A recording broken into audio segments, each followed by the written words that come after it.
Selamat datang di Bijaks News Sabtu 28 Desember 2024 bersama saya, Rachel.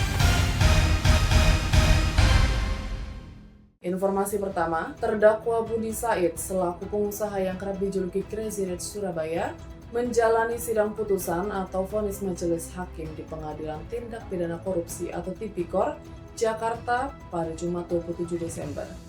Terkait kasus dugaan korupsi jual beli emas PT Antam Tbk, sebelumnya Budi Said dituntut pidana penjara selama 16 tahun, pidana denda 1 miliar rupiah subsidiar 6 bulan kurungan, serta pidana tambahan berupa pembayaran uang pengganti sebesar 58,13 kg emas antam, serta pidana tambahan berupa pembayaran uang pengganti sebesar 58,13 kg emas antam, atau senilai 35,7 miliar rupiah, dan 1.136 kg emas antam atau senilai 1,7 triliun rupiah subsidi pidana penjara 8 tahun. Dalam tuntutan tersebut, Budi Said dinilai telah terbukti secara sah dan meyakinkan bersalah melakukan tindak pidana korupsi secara bersama-sama. Sesuai pasal 2 ayat 1 Junto, pasal 18 Undang-Undang Nomor 31 Tahun 1999 tentang pemberantasan tindak pidana korupsi sebagaimana telah diubah dengan Undang-Undang Nomor 20 Tahun 2001 JO,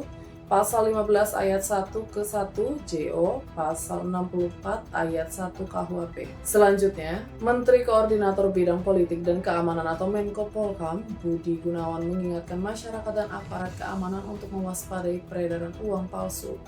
Hal ini berpotensi terjadi selama libur Natal dan Tahun Baru. Kuasa hukum Sekretaris Jenderal DPP PDI Perjuangan atau PDIP, Hasto Kristianto, Alfon Kurniawan mengungkapkan bahwa kliennya belum ada rencana mengajukan pra-peradilan setelah ditetapkan sebagai tersangka kasus suap Harun Masiku. Seputar ekonomi, United Nations Conference on Trade and Development atau UNCTAD memproyeksikan ekonomi Indonesia akan tumbuh di atas 5% pada 2024 dan 2025, meningkat dibandingkan 2023 yang sebesar 5%.